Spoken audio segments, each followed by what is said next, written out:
दोस्तों, आज की हॉरर स्टोरी बहुत खौफनाक होने वाली है, इसलिए लगा लीजिए कान में हेडफोन और बिना टाइम वेस्ट किया शुरू करते हैं आज की हॉरर स्टोरी। इंतजार कर रही हूं, जल्दी आ जाओ। चांदनी काफी देर तक बैठी रही पर चार्ली नहीं आया। कुछ देर बाद चांदनी को महसूस हुआ जैसे कोई उसके बालों को सहला रहा है। उसने फिर कहा, तुम यही हो मैं जानती हूं, पर तुम मेरे सामने आओ, नहीं तो मैं यहां से चली जाऊंगी।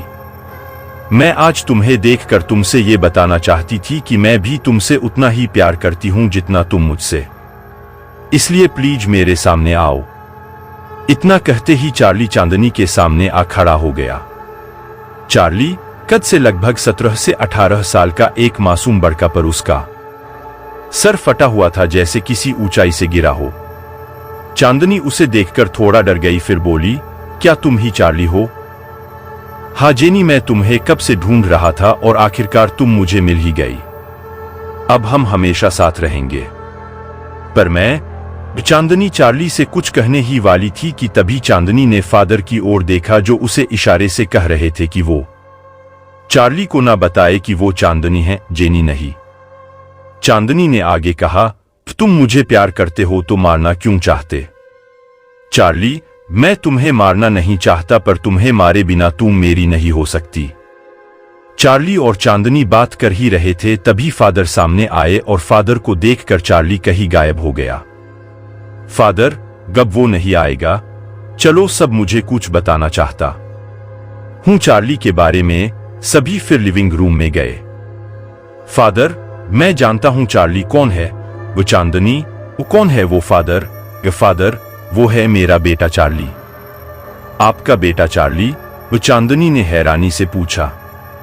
फादर, हाँ मेरा बेटा, बहुत ही शांत और सरल लड़का, पर पता नहीं क्या हुआ कि उसने आत्महत्या कर ली। आत्महत्या पर क्यों? सबने हैरानी से पूछा। मुझे नहीं पता, बस एक दिन जब मेरी और उसकी किसी बात पर जरा सी बहस हुई तो वो घर से बाहर निकल गया और अगले दिन उसकी लाश तुम्हारे स्कूल के पास मिली। फादर बहुत तेज रोने लगे। उसने आत्महत्या कर ली थी। पर अब मैं क्या करूं? अब तो मुझे ले जाएगा। चांदनी ने फादर का ध्यान अपनी ओर करते हुए कहा। फादर ने आंसू पोंछते हुए कहा, ओ बेटा, तुम चिंता मत करो, आज मैं तुम्हारे घर की शुद्धि कर दूंगा, फिर वो तुम्हें नहीं परेशान करेगा। ऐसा कहकर फादर पूरे घर की शुद्धि करने लगे। चांदनी, यह लो, यह क्रॉस का लॉकेट है, इसको हमेशा अपने साथ रखना और अपने गले में पहने रखना। क्रॉस का लॉकेट देकर फादर वहां से चले गए। कुछ दिन तो शांति से बीते, पर घर की शुद्धि के लगभग एक हफ्ते बाद फिर वही घटनाएं शुरू हो गई जो पहले होती हैं, लेकिन इस बार यह बड़े रूप में होने लगी। जैसे चांदनी के कमरे के शीशे में एक डरावने लड़के की परछाई देखना और दीवारों पर खून से बार बार एक ही लाइन लिखा होना, मैं तुम्हें ले जाऊंगा, मैं तुम्हें ले जाऊंगा। डरे हुए चांदनी के घर वालों ने एक बार फिर फादर को बुलाया और सब बता दिया। एक बार फिर फादर ने घर की शुद्धि करने की तैयारियां की। शुद्धि के दौरान फादर को कुछ अजीबोगरीब स्थिति महसूस हुई। शुद्धि के बाद फादर ने चांदनी को अपने पास बुलाया और कहा, बेटा चांदनी, मैंने तुम्हें जो क्रॉस लॉकेट दिया था उसी की वजह से चार्ली तुम्हें नुकसान नहीं पहुंचा सकता, पर वो कह रहा है कि वो तुम्हारे साथ रहना चाहता है, एक हस्बैंड की तरह। एक हस्बैंड की तरह? चांदनी ने हैरानी से पूछा। फादर, हाँ, एक हस्बैंड की तरह, क्योंकि वो जेनी से शादी करना चाहता था, पर जेनी के अचानक कहीं चले जाने से वो डिप्रेस्ड हो गया था और उसने सुसाइड कर लिया। उसकी यही आखिरी इच्छा थी कि वो जेनी के साथ एक अच्छी लाइफ बिताए, पर ऐसा नहीं हुआ और अब वो तुम्हारे साथ वही जीवन बिताना चाहता है जिसकी उसने कल्पना की थी। चांदनी, पर मैं एक आत्मा के साथ शादी नहीं कर सकती। तुम्हें उससे शादी नहीं करनी है, बस वो तुम्हारे साथ रहेगा, वो तुम्हें छू नहीं सकेगा, पर अपनी मौजूदगी का एहसास कराता रहेगा। तुमने जो लॉकेट पहना है उसके कारण वो तुम्हारे पास नहीं आएगा, बस तुम उसे कभी भी अपने गले से उतारना मत। फादर ने चांदनी को सचेत करते हुए कहा। चांदनी, वो ठीक है फादर, पर इसके अलावा कोई और उपाय नहीं है क्या फादर? फादर, नहीं बेटा, सिर्फ यही एक तरीका है जिससे वो तुम्हें परेशान नहीं करेगा। चांदनी, ठीक है, तो ऐसा ही करते हैं। अब चार्ली चांदनी के साथ साथ रहने लगे थे। वो किसी को दिखाई नहीं देता था, पर उसका एहसास चांदनी को होता था। जैसे घर के पंखे अचानक से चलने लगना, अचानक खुलना या बंद होना, किचन में रखी प्लेट, कई घटनाएं होती थी, पर अब चांदनी और उसके घर वाले इससे हैरत नहीं थे। चांदनी भी अब चार्ली को पसंद करने लगी थी, क्योंकि जब भी चांदनी को कोई परेशान करता तो चार्ली उसे उसकी गलती की सजा देता। अब सब खुश थे। एक दिन रोमियो का घर। हेलो रोमियो, क्या मैं अंदर आ सकती हूं? वो चांदनी ने दरवाजे के पास खड़े होकर पूछा। आओ ना चांदनी, तुमको पूछने की जरूरत नहीं है, ये तुम्हारा ही तो घर है। रोमियो ने चांदनी का वेलकम किया। चांदनी घर के अंदर आई और सोफे के एक ओर बैठ गई। चांदनी, आज बड़े दिनों के बाद मुझसे मिली हो और इतनी दूर दूर बैठी हो, रोमियो ने रोमांटिक होते हुए कहा। रोमियो, आज मेरे गले नहीं लगोगी। देखो कितने दिनों के बाद हमारी मुलाकात हुई है, एक बार तो मेरे पास आओ। चांदनी, नहीं रोमियो, मेरे पास मत आना। रोमियो, पर क्यों? चांदनी, रोमियो, मुझे तुमसे कुछ कहना है। चांदनी कुछ कहने ही वाली थी कि रोमियो ने उसे अपने गले से लगा लिया और उसे किस करने की कोशिश की। रोमियो, नहीं प्लीज ऐसा मत करो, तुम पछताओगे। चांदनी ने रोमियो दूर करते हुए कहा। तभी डाइनिंग टेबल टूट गई और उसका एक टुकड़ा हवा में उठा और रोमियो की गर्दन पर घुस गया और तुरंत उसकी मौत हो गई। चांदनी ये देखकर डर गई और रोने लगी। तभी उसे महसूस हुआ कोई उसके आंसू पोंछ रहा है। उसने वहां पड़े हुए कांच पर देखा तो उसे चार्ली दिखाई दिया, जो उसके आंसू पोंछने की कोशिश कर रहा था, पर छू नहीं पा रहा था। चांदनी भागते हुए अपने घर आई और सीधे अपने कमरे में चली गई। चांदनी का कमरा। चांदनी अपने बिस्तर पर बैठी और फूट फूट कर रोने लगी। आज तुमने जो कुछ भी किया वो सही नहीं था। मैं सोच भी नहीं सकती थी कि तुम इतना नीचे गिर सकते हो। चांदनी को महसूस हुआ जैसे किसी ने उसके बालों को सहला रहा है। अब क्यों आए हो तुम यहां? मैंने तुम्हें तो एक अच्छी आत्मा समझा था, पर तुम तो छी, मुझे घिन आ रही है तुमसे बात करते हुए भी। तभी चार्ली उसके सामने आकर खड़ा हो गया। चार्ली, ओ जेनी, तुम मेरे बारे में ऐसा मत बोलो प्लीज। मुझे बिल्कुल अच्छा नहीं लगता जब कोई और तुम्हें छूने की कोशिश करता है। चांदनी, मैं तुम्हारी जेनी नहीं हूं, मैं चांदनी हूं, और मैं तुम्हारी वाइफ नहीं हूं, जो तुम मुझे किसी और के साथ नहीं देख सकते। चार्ली, हाँ मैं जानता हूं तुम जेनी नहीं हो। चांदनी, क्या? जब तुम जानते हो कि मैं जेनी नहीं हूं तो मेरे पीछे क्यों पड़े हो? चार्ली, ये बात तब की है जब मैं भी तुम्हारी ही उम्र का था, लगभग 17-18 साल का। मेरी क्लास में एक लड़की थी जेनी।